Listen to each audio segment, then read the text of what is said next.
This episode of the Homan Podcast is brought to you by Audible. Get a free audiobook download and a 30-day free trial at audibletrial.com/HomanPodcast. Over 180,000 titles to choose from for your iPhone, Android, Kindle, or MP3 player. Now on to the show.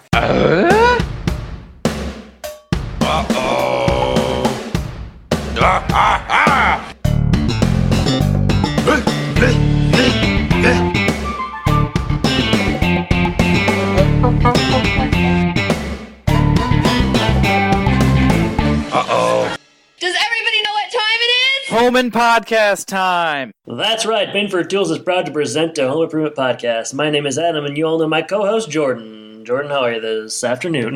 Emergency podcast, Adam.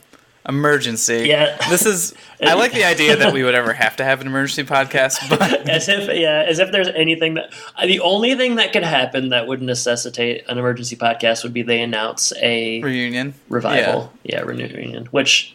could happen. This is not what this is about, though, unfortunately. No, don't get your hopes up. Mostly we're just scheduling. Yeah, scheduling. Your parents are in town later this week, so we had to move it from a Friday operation to a Monday operation. So might be a little wonky, a little strange. It's wonky. It's fly by day. It's a fly by day operation. I noted before I kind of lost my voice because today I had taught a couple of classes this morning into the afternoon, and the students they're supposed to kind of lead the discussion, and kind of they had an assignment and they were supposed to use that as a means of kind of just engaging with one another, and a lot of them didn't do the assignment, so I had to talk more than I certainly like to and more than I usually do. So I'm at a loss in terms of my voice right now. So you're gonna have to do the heavy lifting in turn. I'm gonna have to. It sounds... What's new? Yeah, I know, right? It sounds like that's the problem with kids nowadays. Just not doing their load or their share of the load. Yeah, they're probably looking at their phones the whole time instead of talking to each other. My goodness. Everything you've said is true. I don't know about nowadays. I mean, maybe the phone thing is more contemporary, but I bet there's always been issues with kids doing their work. But no, it's fine. We're here about 5 days early. Just watched the episode about 20 minutes ago. Couldn't remember the title of it. No Periscope this week. No Periscope. We had some technical issues to start, but here we are. But I think it's going to be great. It's going to be good. If we want to focus on things that are a bit more positive, Jordan, what might they be? I'd like to focus on the cruise that I booked for mid to late March. Well, you're working so hard with those kids. You need a cruise. You need a break. Jordan, after days like today, I tell you, sailing the high seas sounds A-okay. Captain Adam. We booked a cruise out of Miami. A couple of... Wait a minute. Yeah. Miami, Florida? Yeah, Miami, Florida. I'm driving... You didn't hear? I'm driving through Florida. Going to be driving right near a little city called St. Cloud, home of a fella named Jordy St. Cloud. Think I might be stopping in for a night. Wow. I might be on the horizon. But, I hear that he treats his guests really well.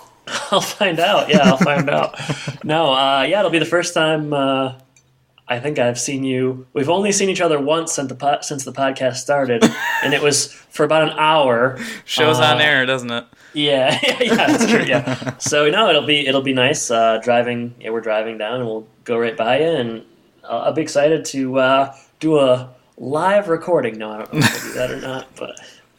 if we do, it'll be short and sweet. Because I think real short, the amount of time that we get to spend together probably won't be spent talking about this podcast. After driving in the car for 18 hours or something, nothing would sound better than recording a live Homan podcast episode in front of a studio audience, probably. Yeah, I mean, we'll definitely have a laugh track going. I would say, we've done recordings over while you're driving, so I mean, this would be a step up, I guess, after you're out of the car.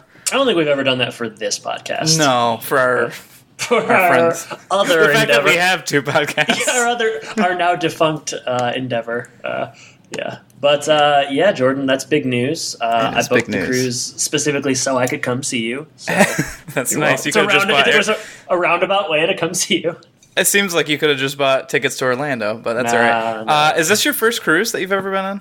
First cruise since 1999. Whoa, things have really changed since then, I bet. Yeah, I heard the cruise ships are completely different. Last time I went on, I was 9 years old, and it was fun, and I liked the food, and I hope that the food's still good, and I hope to have a great time. I'm very excited. Same food. You went on a cruise not that long ago, right? Disney cruise? Yeah, it might have been about a year now, a little bit over a year. Any advice, any tips?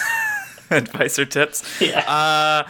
I mean, From one sailor to another? From one sailor to another. I mean, I think you're going to have some problems because you're a lot taller than me. And, I thought that the quarters were pretty small for myself. So I don't know how you're going to fit into the bathroom. Oh, this is a special big and tall cruise. Oh, big and tall. Nice. Yeah. All right. Well, then I guess you'll be fine. Yeah. So I guess I've covered that now. That's going to be March 18th, thereabouts. So, Jordan, looking forward to... it's on my calendar. I hope it's on all of our listeners' calendar. Yeah, well, we'll be sure and keep everybody updated on that. So probably even take a picture. Oh, man. Yeah, that might become like our new profile picture, or at least like the cover. Who knows? It just might. But more information on that to come. More information. After it happens, presumably.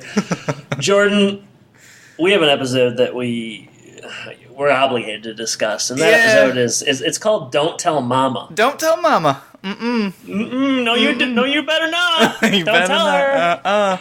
Yeah, Mama's gonna find out at some point, but we're not gonna tell her. Nope. You want some deets on this episode, or what? Yeah, if you could just give me a little bit more information before we start talking, it might make the discussion a little better. Yeah, I'll prime the pump, so to speak. This one was written by Howard J. Morris and Rosalind Moore, the dynamic duo. They best did. Don't tell Mama. It was the best of Tims and the worst of Tims. So this one aired just September 27th, 1994. And you said you only have 2 alternative titles? Yeah, I was really scrambling here at the end. Scrambling. I mean, that in a nutshell is... Yeah. The rest of the episode will still be awesome. Even on my worst week, I can come up with 5. But, I think they're okay. They're not terrible. But perhaps you went over the quality over quantity type of thing this time around? Yeah, that's what we're going to go with, yeah. All right, How many do you have? I have 4. Classic home podcast role reversal. Well, you better start. I better.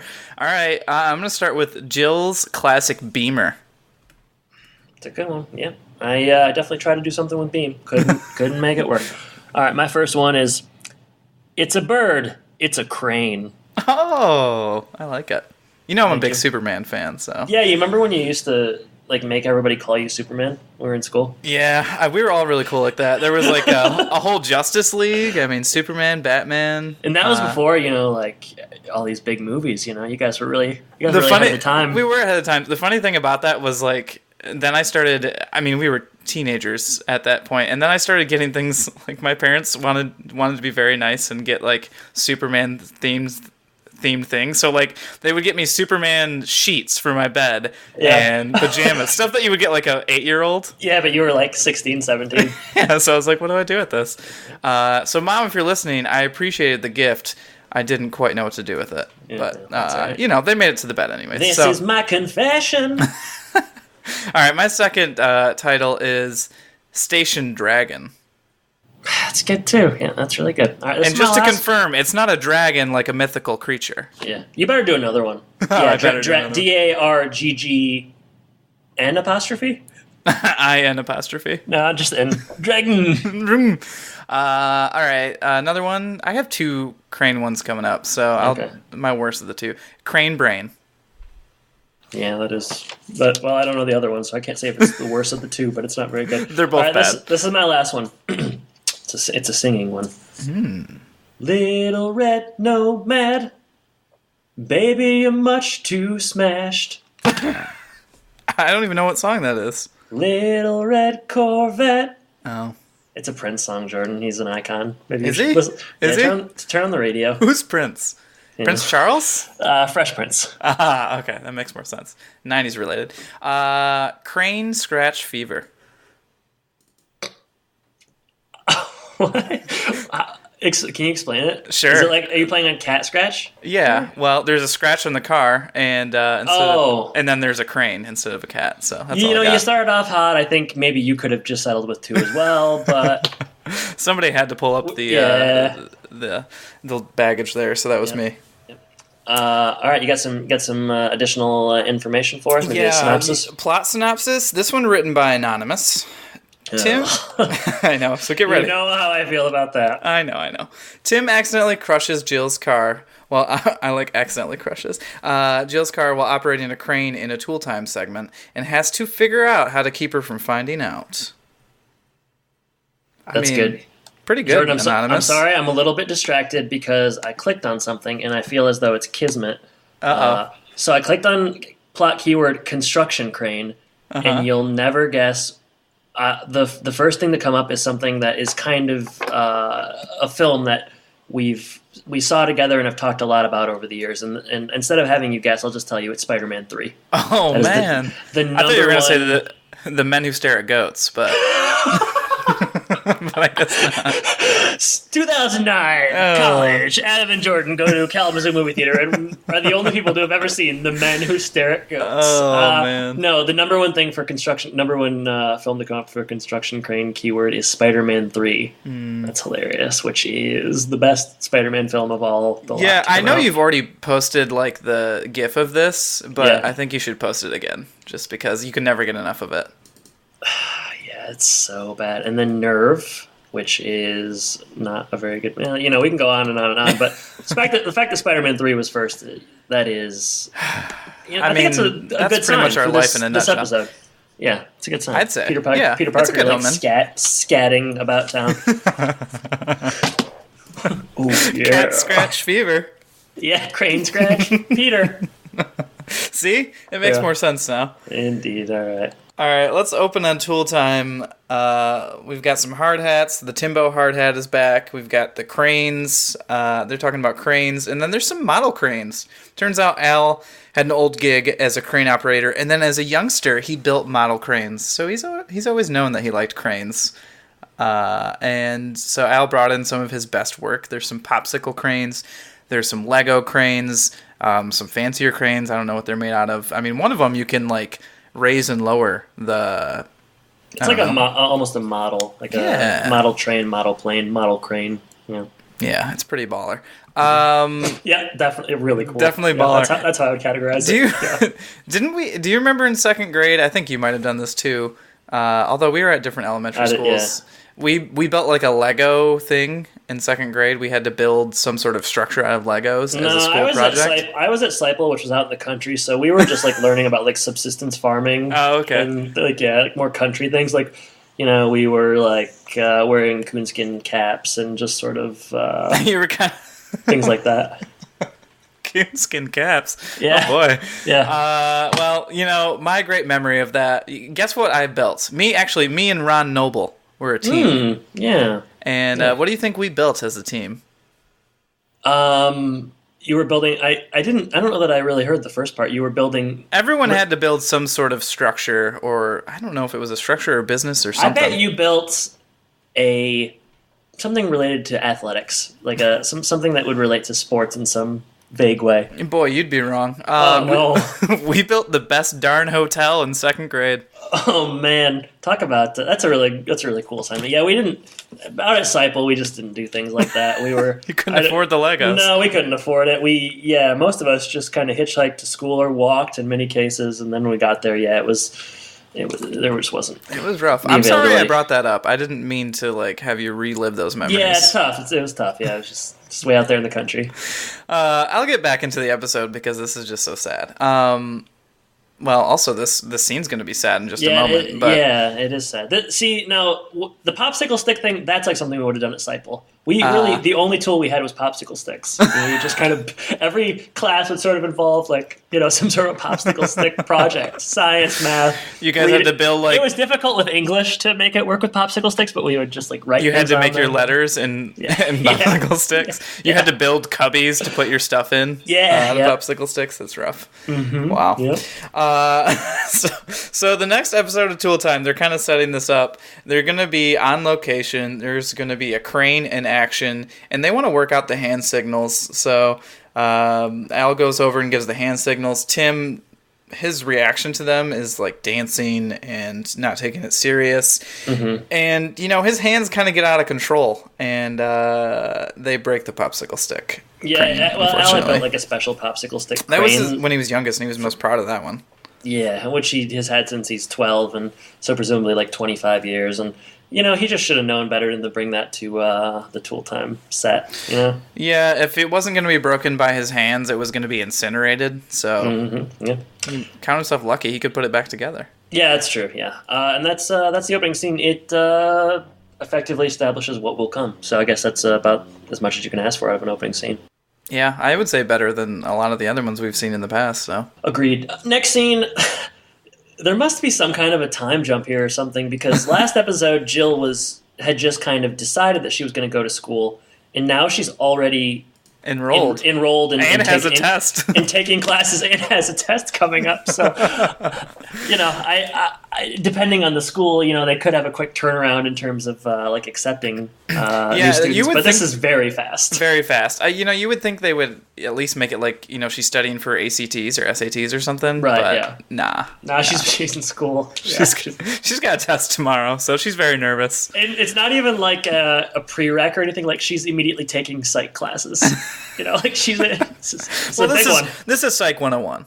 Yeah, well, I guess that is the first psych class. So, Wow. Yeah, we took that in high school. I did. Did you take that? I didn't take psych. I took Soc. I took both. I took as many. Why? I don't know, because I wanted to hang out with Mr. Frey more. That's why. Oh man, I took Well, let's not talk too much about him. But I also had him, and it was an okay class. I took psychology in college as well. That is not a subject that interests me at all. No, I don't know why. Not in the slightest. Yeah, like I know. I feel like that in English should be. They're similar in a lot of ways, but yeah, I could never connect to anything really in psych, and I guess I just never really cared. That explains why you hate Wilson so much. Yeah, classic left brain versus right brain, Don't ask which. All right, so Jill's taking classes. I'm having trouble reading my notes here. Surprise, Brad and Randy. Okay. Yeah, Brad and Randy come downstairs, and she confiscates like some rubber bands or contraband. Rubber band guns. What is that though? I mean, I know you can. I used to have rubber those. Band. Really? Well, so they had. Was it Superman? Super band. Oh man. No, my brother and I would have rubber band fights, of which he would aim for my eyes because he was a terrorist. Jeremy? No, Jason. Oh, wow. But yeah, there was actually like ones where you could cock it back and then it shot with the trigger, and then I think the ones that they have you just kind of pull back and fire yourself. But yeah, they get some good stuff going on. Very good stuff. Jill confiscates them. Well, turns out, Jordan, they're having trouble with Vinnie McGurn. I don't know what happened to the other McGurn, because it was McGurns eat garbage, not McGurn eat garbage. But he had to go to alternative. Maybe he's like in high school now or something, or he's in the alternative. He's riding a different bus, but they're having trouble with Vinnie. Bus driver's afraid of him. Everybody's afraid of him, but they head out in any case. Tim is in the garage for whatever reason, kind of inspecting Jill's car, and he notices that there was a scratch on it. This is the first time scratch, to be specific. This is the first time we've seen her car, correct? This car, we saw another car, but it wasn't this one. The other one was like a station wagon. She loves station wagons. This car is very nice. I don't know where this car has been. You think they'd keep that in the garage instead of a hunk of hot rod? But. Yeah, some hunk of metal. It's a nice car, but she scratched it, and then she didn't want to tell Tim, so she covered it up with a special kind of red nail polish that they do a bit with the name of it, but I didn't care to write it down. Tim he's mad, and he kind of gives her a lecture and sort of maligns her for quite a while, telling her he should have parked in the specific spot where nobody could scratch your car. He's just being kind of silly, and that's how the scene ends. He just really cares about his cars, and he wants them to look in tip-top shape. He's obsessed. Which really, resonated with me, my father, car guy as well. Yeah. And so, whenever he would take something to the body shop, inevitably several other things needed to be fixed. And your family. I tried to hide some things on that car so that I could just keep my car. I feel like your dad spent a lot of time vacuuming cars. I feel like every time I had been in a car of your family's, it had always just been vacuumed. I've owned my car for a year and I've not vacuumed it once. Well, I vacuum mine a little bit. But, okay, so a little bit has been transferred onto you. Yeah, it's kind of somewhere in the middle now. It's not either extreme. Yeah, I do think that is something that is kind of passed on because I don't know that my family, maybe my mom, but my father definitely. I don't think he spent a lot of time considering his car, thinking about his car, and that I am much that way as well. Did we ever talk about our first cars? Yeah. Okay. Yeah. Well, then let's not do that here. Well, I mean, yeah, not again, please. No. Again, bad memories. Yeah. Tim's point is that the scratch is going to turn to rust and then corrode and then yada yada yada. But eventually, Jill caves in. If it did, he could take care of it, though. He is the tool man. So worst case scenario. He doesn't want it to get to that point. No. So, at the end of this scene, Jill decides, fine, take the car to the body shop, get it taken care of. So, on the way to doing that, though, Tim has to go on location for tool time. Did you notice, to start this scene, there's voiceover? He's monologuing, but yeah, he's not. Yeah, it's really...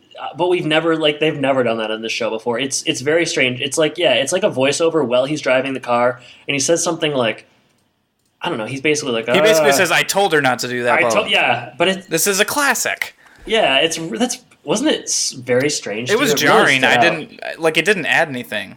Yeah, it was really weird, and it was like they wanted to have more time for the car because it was a nice car, and so they had to figure out how to add some audio for this extra 4 seconds that they fit in. It was very strange. Really weird. Yeah. You want me to pick it up?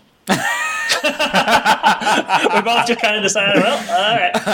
I was waiting for you to talk, and then it became a standoff. No, I just didn't really have anything. All right. Do you want your notes sparse again? I mean, I got enough, but yeah, they're not legible. I mean, I can. I don't have a lot. Here, I'll start. Okay. Yeah. Jeez. Tim is late to the set here, so he's driving the Nomad and parks it. Al, there's a bit here with that same fingernail polish color that Jill mentioned. Al knows the color of it. Of course, Al's in touch with his feminine side. Come on. I mean, even being in touch with your feminine side, would you know that very specific red? That's ridiculous. No. But they meet the foreman, and the foreman, Tim wants to operate this crane, and he says, "No, I've seen your show. Only Al can do it." So. Yeah. They go live, and Tim, he wants into this crane at all costs here, but he's kind of allowed to jump into the cab and show people what it looks like, and then you give him an inch, he's going to take a mile, so he just kind of keeps going with it. Eventually, he starts operating it and hitting certain things. Al is trying to get him out, but also direct him, what to do without breaking stuff. He starts operating the crane, it raises the beam. The operator, I noticed, he probably should be taking control and yelling at Tim at this point. I know, everybody just falls off the crane slowly. People, I mean, they're not falling. It's supposed to look like they're falling, but really they're just leaping off as if they're in any real danger. Yeah, he's just kind of this crane. I don't know, the guy who's in charge of this whole site. He's not really taking control of the situation, and all hell breaks loose. Tim hits the brake release, and it drops this beam, which happens to be over Jill's car, and. You know what? Yeah, why'd he park there? I mean, he was late. He didn't have any time. Yeah, I was struck how slapdash tool time kind of seems here. He pulls up and they're and Al's we start in 2 minutes, and then Tim just runs out and hops in front of the camera, and they're just going live all of a sudden. Tim's great at improvising, so he doesn't need any practice. The bloopers at the end of every episode say otherwise. Say otherwise. But yeah, it's. I guess I was kind of impressed by the budget here. I don't know, the smashed car and the beam falling on the car. I mean, that is more money than they've put into a lot of episodes, and it was nice to actually see that happen. Whereas I feel like in previous seasons they would have maybe cut away or would have just heard a sound effect. But I did enjoy seeing that. I think that, you're seeing in the 4th season the show's a little bit more successful. Maybe they have more money and are able to do more like offset. So I did like that. Yeah, that's a good point. I thought you were going to make a ruckus about all of the awesome camera work here. There's just several different angles. We've got overhead shots. You've got kind of this shot where they have the car in the forefront, and then they zoom back, and it's Tim and Al at the crane, and they zoom in on their face. There was just a lot going on. I feel embarrassed that I didn't even think of any of this. But I mean, that happens when you. I'll have to watch it a third time, I guess. I think the camera work on Home Improvement's just so impressive visually that these kind of things don't even stand out to me anymore. I will say yeah, that's true. I will say there are worse episodes to watch 3 times. Yeah, I would agree. Yeah, this is it's a pretty good one. All right, so yeah, the car is smashed, and that is how the scene ends. So Tim arrives home, and they're doing this thing where he's asking the kids if they saw the show. So is the show live? Is it? It was supposed to be when they go on location. I think it's almost always live. Okay, all right. Well, the show seems to have it both ways, but that's all right. That's right. This is a universe where Jill enrolled and has a test in about a week. So. within the scope of a week. Tim arrives home, and he knows he's in deep doo doo. Yeah, he peers through the door. He's nervous. He's wary of Jill. He sees Randy and Brad. And is there no Mark in this episode? I feel like we don't see Mark at all. We hear from him upstairs because he's probably playing chess against the computer or something. I do like the off-screen Mark stuff. But Randy and Brad, they did, for whatever reason, they did watch Tool Time that day, so they know what happens. And they make a lot of jokes at the expense of their father. Some pretty good ones, too. And they also had a run-in with Vinnie McGurn on the bus. And I mean, I don't know. It's just kind of gross. I guess the gist of it is they put like glue down his butt crack. I don't understand. That's the prank, the prank, and Tim likes it. What are the logistics of that? Like, what? I don't know how. I just hope it's not super glue. I mean, how much could you have really gotten down there with before? I mean, Vinny is probably not a smart guy, but you're going to be vaguely aware of something like that happening. But they put glue down his butt crack. I'm wondering, I mean, logistics of the prank aside, they got kicked off the bus or whatever. Mm-hmm. A, how'd they get home? B, like, how did the administration of the school not tell either the mom or the dad? Yeah, that's pretty serious business. Anytime you're putting anything down somebody's butt crack at school, like, you're probably going to at least get a phone call home. Anytime you're getting kicked off the bus and have to, get home by some other means, I don't know. That's also not a thing that could, like, you can't kick a kid off the bus and just leave on him the way home and just leave him at 8 Mile. All right, do it yourself. Yeah, you're on your own. There's consequences for your actions. Yeah, this will teach you.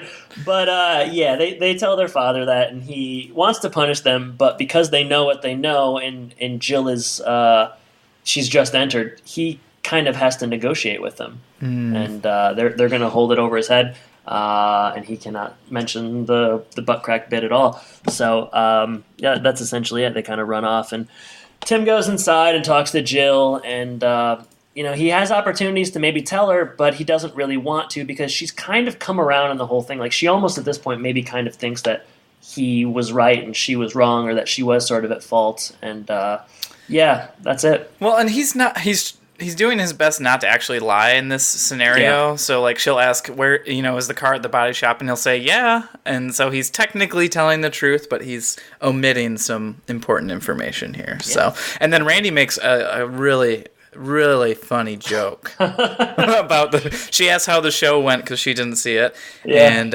Randy says it went smashing because he's from Britain in the 60s. Smashing, baby. Yeah, he's doing his Austin Powers impression. Yeah. These kids, Randy, I guess you give Randy that line because he's the smart one. If Brad said that, I'd have some real problems with that. Or Mark. Mark, yeah, there's a reason Mark's upstairs playing chess. Yeah, that's true. But yeah, it's we're moving along here. So later in the day, maybe the next day. This is the weirdest part of the episode. I liked it. I mean, I liked it because it was so weird. Yeah, Randy and Brad are just kind of on the couch, like thrashing to some very loud metal. This is peak grunge era. Yeah, and you know what? Since this season has started, the whole 2 episodes, they've been wearing that grunge look. I know they do have the Kurt Cobain kind of Nirvana, where it's like a plaid or flannel shirt open with a t-shirt underneath, and yeah, they've really embraced their inner grunge, and they are just like they're really rocking out. Randy at one point lifts up his leg and puts his leg up in the air and plays it like it's a guitar. That's a move I've seen you do a time or two, so you can't give him crap. I mean, yeah, more than a time or two, a time or 200. But yeah, it doesn't relates to nothing. It doesn't. It's just great character building. Yeah, it's just a good little bit. Scene. Yeah, good bit. Howard J. Morris at it again. Jill comes down and makes them turn it down, but she's really worried about her book. She lost this book, and she kind of backtracks in her head, trying to remember when she last had it, and she figures out it was in the car, so she's got to go down to the body shop. The boys are nervous because they know if she finds out about the car, then they're hush deal with their father about the butt crack glue incident becomes more publicized. I wasn't gonna mention the butt crack, but yeah, they were in trouble. So they're trying to save Tim here, and she's gonna go down to the body shop, and so they call Tim presumably to try to get him there first. Yeah, don't skip the Mark stuff though. Brad says that the book is not in the car, that he last saw Mark with it, which is like just. And then Randy says he's trying to figure out why he's weird. She's like, why would Mark have a psychology book? Yeah, because he's trying to figure out why he's so weird. I just thought that was really funny. Brad in a last ditch effort. Yeah, I think I saw Mark with it. Yeah, Mark can't even Randy read. saved it. Yeah, Mark can't even read. Well, and Jill gives credence to this idea, and she yells for upstairs. A second, she's like, "All right, well, he's weird, so yeah, maybe." So she yells up to Mark, and she says, "Hey, have you seen my book?" And Mark responds immediately. He knows exactly where it is. Yeah, he saw it in the car. The only time in the history of the show Mark's been aware of anything going on around him. Yeah, I think it was in the car. He knows right away. Oh man, yeah, it's good. So she leaves. Yeah, it's good. Go ahead. Well, no, she leaves. So Jill arrives at the body shop. They do a lot of jokes here where it's kind of the same jokes that Tim was doing earlier, where she doesn't have all the information, but the body shop guy does. It's Three's Company humor. It's misunderstanding humor, where it's like he thinks he's talking. Yeah, he's saying things that kind of relate to her understanding just enough to keep it going, but like it's a lot of like. How long is it going to be? He says, I don't know, like a year. It's a big job, and she's like, oh, it's not that big of a job. Like she said, I've done way worse. Yeah, I've done. Yeah. They're communicating on a level where it's like just enough to keep going, but there's also kind of misunderstandings afoot. I really like this guy, this Eddie. I laughed more than I should have during the scene. I really was getting a kick out of it. I think I just am a sucker for like this kind of humor. It's good. It's just good, clean humor. Tom LaGrua plays unlike Eddie. the butt crack jokes. Yeah, that's crass. But Jordan, I'm not here to talk about butt cracks. I'm here to talk about Tom LaGrua, who plays Eddie. Eddie has 57 credits to his name, and he's going to be in 5 additional episodes of Home Improvement. Whoa! So this is a recurring character, which is good news because he really delivers. He does. I just didn't realize the body shop comes around this many times. He's also in NYPD Blue, Carolyn in the City, Sabrina the Teenage Witch, ER. He's doing all those kind of 90s staples. And I tell you what, man. Oh, he's in Boy Meets World. I'm pretty psyched to have Eddie come back. He's a welcome addition. Yeah, heck yeah. So, I do like the scene. I like Eddie. And yeah, like we said earlier, it's just a lot of misunderstanding. So Jill wants to get to the bottom of this. She's like, enough with this misunderstanding. I want to see my car. And Eddie says, no problem.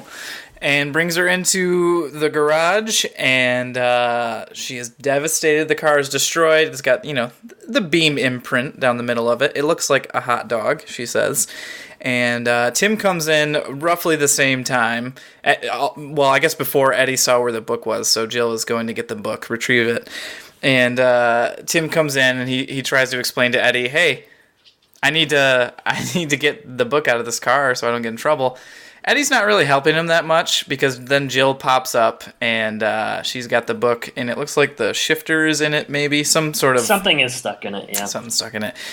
Eddie, is again just making it worse for Tim by saying, Tim said that it was Jill's fault that the car got smashed up and she parked it under the crane and all that kind of stuff. Mm-hmm. And then Eddie leaves because everybody just blames the body shop guy, so he's had enough. Yeah, yeah. What's next? I drop the crane on the car, and then Eddie exits stage left. Doing the old George Costanza, where you really leave on a high now. You know, yeah. Mm-hmm. It's good. Yeah, bad. I don't.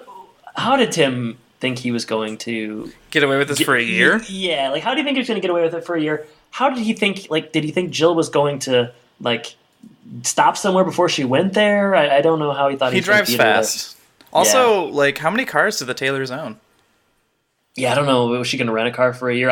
Eddie, I know that the car was in really bad shape, but I got to think Eddie could have gotten it done in less than a year. I don't know. 3 months? That's 90 days. You work on it every day. I feel like you can put a good. Well, you got other things going on. Yeah, it's a busy auto shop. Sure is. But yeah, so that's it for that scene. Head home, and I believe Tim is immediately heading out to the fence. Am I right or am I right? Yeah, I think one thing before we move to that is Jill's point here is that Tim obsesses about cars, and she, for her, it's just a tool to get the job done. So they have different philosophies about the importance of this car. But yes, then we go outside, and we've got Wilson, and he's ululating. And I think instead of ululating or talking about ululating, we will just play a clip here. Mm-hmm.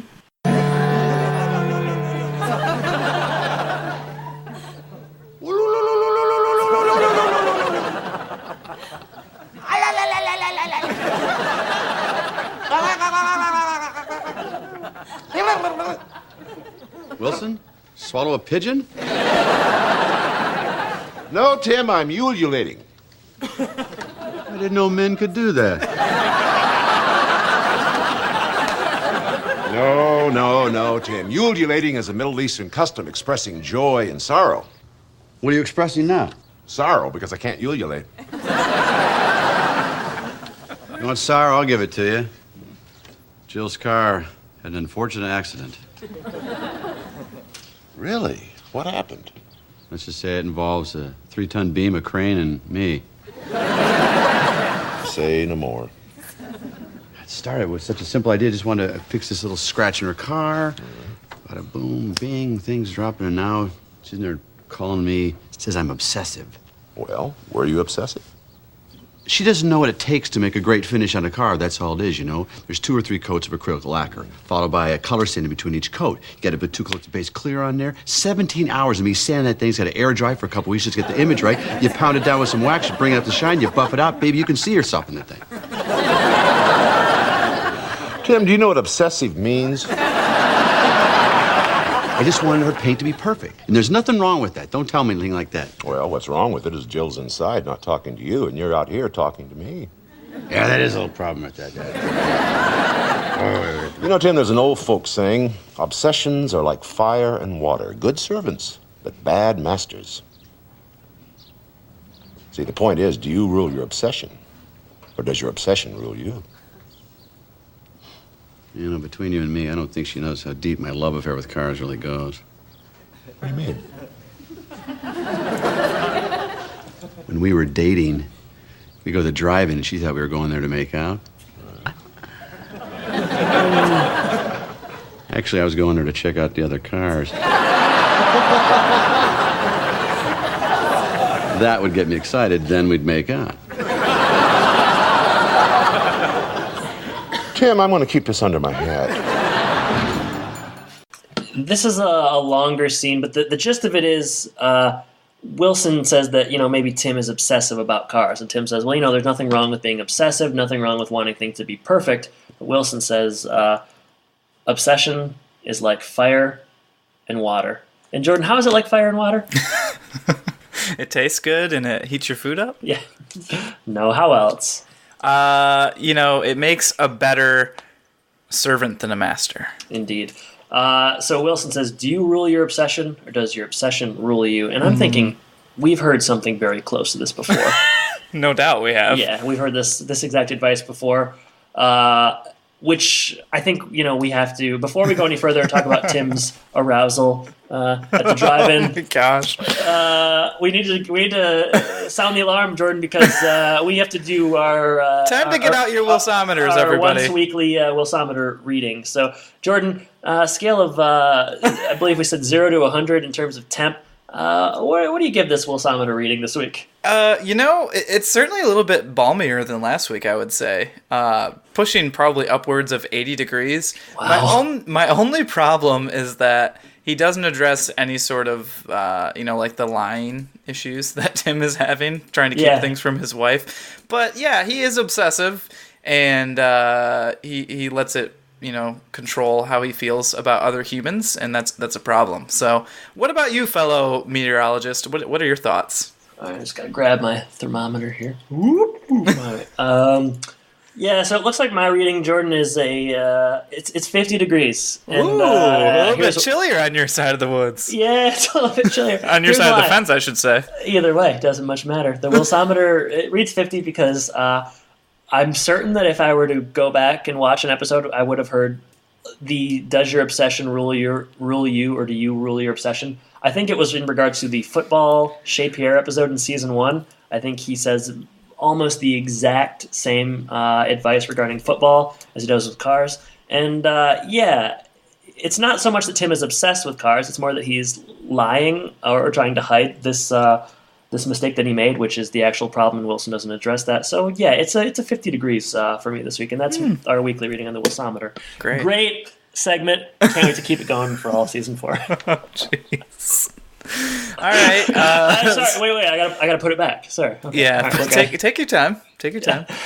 This scene ends with the scariest thing that's ever happened in the whole show. It's like, I don't know what they're trying to do, but it's like, it's sort of gross because, so like Tim is like, "Hey Wilson, I'm gonna tell you a little secret," and he kind of like leans in. And you think like he's gonna talk. Like it's kind of an awkward thing because like you actually find yourself wanting Tim to like objectify a woman as opposed to what he actually ends up saying. You're like, I'd rather he was a pervert in a more conventional way than what he says, but he talks. Actually, Jordan, I'd rather you kind of explain this. No. Why me? It seems like, you don't have a lot of notes on this episode, but you seem to take a lot of notes on this part, so I don't know what that says about you. It says that I was very surprised by it.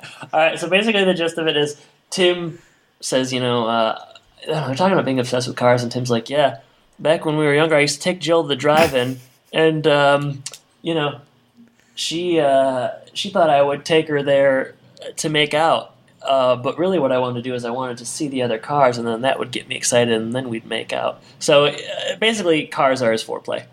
Very strange. Wilson's disturbed, which I don't think anything's ever really disturbed him on this level, which is Wilson does the equivalent of like, I'm just going to leave that here. Like I'm just going to keep this one under my hat. Let's never talk about this again. So if I were to rank that on the Wilsometer, I'd give that 100. For sure. But that's not what we're and doing. if I were Wilson in this situation, I'd be putting up a for sale sign tomorrow. Or just building a taller fence. We're going to need a bigger fence. Yeah, that's true. It's super weird. I don't know. Yeah, it's not even like funny because it's just too strange and kind of gross. It's very strange. I mean, it was already strange with the butt crack glue stuff. Yeah. This is a different level. This is oddly just very strange kind of juvenile humor. But I don't think that's juvenile humor. Yeah, and I guess that's not juvenile. The butt crack stuff is. This is. I don't know. We don't know how to describe it. I'm how would all of you Twitter folks describe it? Tweet it. Hashtag juvenile.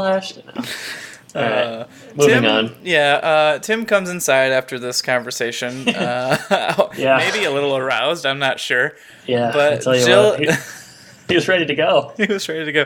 Jill is studying her torn up book. There's like a hole in the middle of her book where that shifter was. And he comes in to apologize. He says he knows he gets crazy about cars, and he decided that they should buy a new car. He's going to let her get whatever she wants without a peep from him. And, she decides that she actually wants the Nomad to be fixed. She likes the car, she likes the attention, and she likes the power. Mm-hmm. And this is a show that celebrates power, so, the tool man, tool lady. After all these years, it's rubbed off on her. Much like Tim with the cars. Yep. Yeah. And that is, I guess there's one more scene here, and that is Tim, near the end of the episode, as the credits kind of roll, he's on the phone, presumably with insurance. His name's Lenny. Adjuster of sorts, and he wants to try to get coverage for the steel beam being dropped on the vehicle, but he's unable to do so. Yeah, Lenny saw the show, so that puts the kibosh on this. It's funny how often people in Tim's lives tangentially have seen the show on a given day. Well, if you're Tim's insurance agent, you just got to be privy to what he's doing so that That's he doesn't true. try to pull these things over on you. That's true. Roll credits, fade to black. Don't tell Mama. Don't tell Mama. Mama got told, and what? I mean, Mama said knock you out. No, I'll start. Highs and lows. I actually like this episode quite a bit. I think it's quite funny. Kirsten and I watched this one together last night. She enjoyed it a lot as well. She thought it was quite funny, and yeah, I think it's probably definitely one of the funnier episodes this season.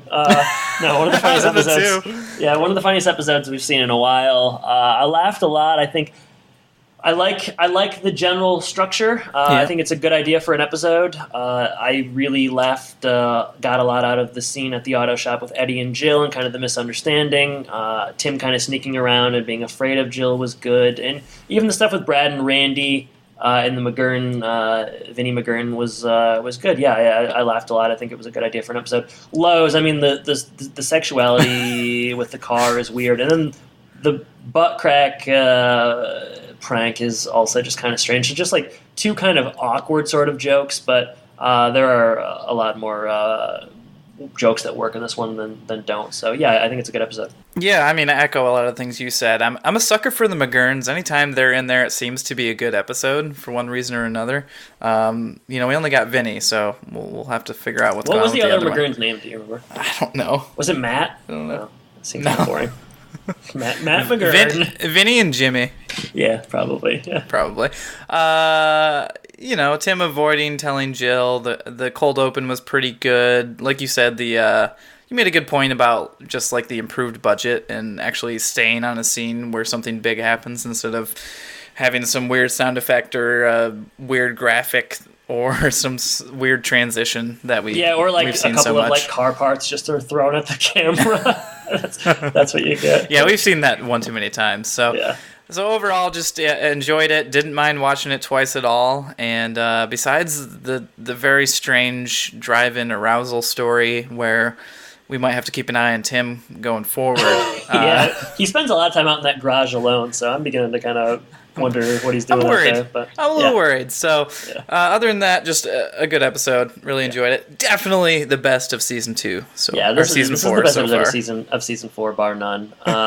Yeah, and I would just also like to say I'm pretty excited to have Eddie come back. You know, Eddie's a new show staple. He's replacing the Meat Man as the comic relief. Somebody's got to do it. All right, so let's roll into some social media. Yeah, so we're recording a little bit earlier than usual. Yeah, I don't know why we're rolling into it. I don't have anything to say. Yeah, we're gonna roll in and roll out pretty quickly. But Sean's social media corner. If you want to reach out to us, you can do so at thehomeandpodcast.com. We're at Twitter at Home and Podcast, Facebook.com/HomeandPodcast, and you can support the show for as little as $1 a month by going to Patreon.com/HomeandPodcast, or you can do so for free by leaving us a review. And make sure to tell all your friends. Adam, I know you don't have any polls. I know you don't have any tweets, so I guess we just move on. I'll just say Twitter. We still have a Twitter, and we still post on it. We use check it. it out. Yeah, we still use it quite a bit. So yeah, check that out. Follow us, tweet at us, vote in our polls, etc., etc. Yeah, I mean, there's important updates, not just about this show, but like what the cast is up to now. Yeah, Patricia Richardson's issue with a local painter, or maybe not a local painter. I don't know the situation fully, but someone will not give her paintings back, and that's a problem. We are following along on pins and needles with that. Is it my turn for question of the week? Yeah, it is.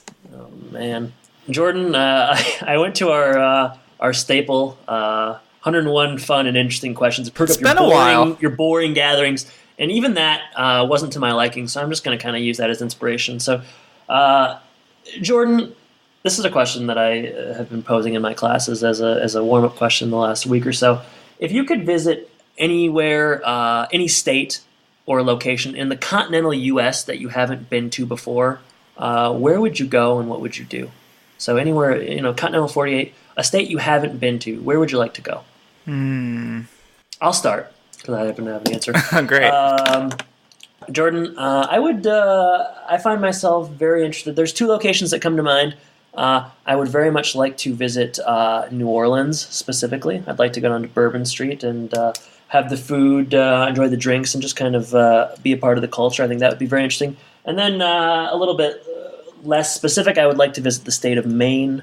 Backdrop of a lot of Stephen King books. I know it's coastal. A lot of natural beauty. I don't know much about Maine, and I would really like to go up there and see the sights. So, what do you think? I have a family member who's in the Coast Guard, and he's been in Maine for a really long time, and they love it there. Yeah, right. Love it. Yeah. So I'm sure you would get their endorsement. Okay. But as far as for me, there's a lot of like national parks that I want to go see. Yep. Yellowstone, Grand Canyon, Yosemite, all that kind of stuff. So I'd like to go see some of those. Andrew and I were talking about just like doing a whole Western road trip at some point and just kind of driving through all that kind of stuff. And Andrea says I would really like Seattle. She went there in fall. I don't know why she says that. Really? What does that mean? She's just like, you'd love it. I think she means temperature wise, since I do like it a little bit cooler. Yeah. But yeah, I would like being on the coast over there too. So yeah, somewhere I've never really been further west than Missouri. Oh wow. And okay. I want to get out there and see Jordan, what's going on. You'd love it out there. I'd love it. Yeah. I'd never come back. You're so West Coast. I don't know. You'd love Seattle, Jordan. Just trust me. Yeah. People have told me who live out there, their favorite thing is being able to watch sports at a more reasonable time. You know what? I always like, which is weird.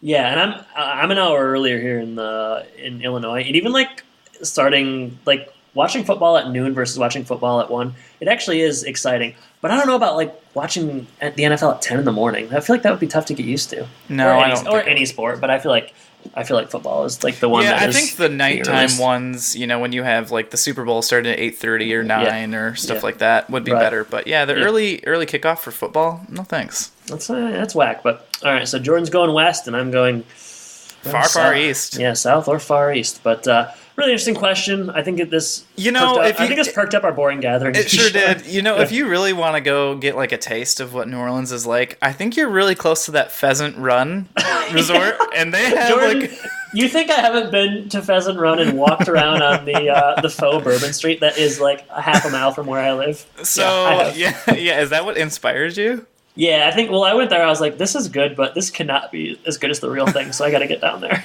Don't they? I mean, I'm sure they have some of that food you're talking about too. Some themed restaurants. They do. But I want the real thing.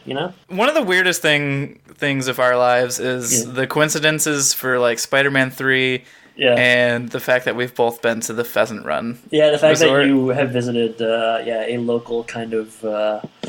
I don't know, what would you... I guess it's a resort that is... Resort conference area? Yeah, right by where I now live. Can you say random? #random. Right. All right, well, let's shut this one down, Jordan. What are we covering next week? Well, it sounds like it's going to be a little bit more somber. It's going to be Death Begins at 40. Gosh.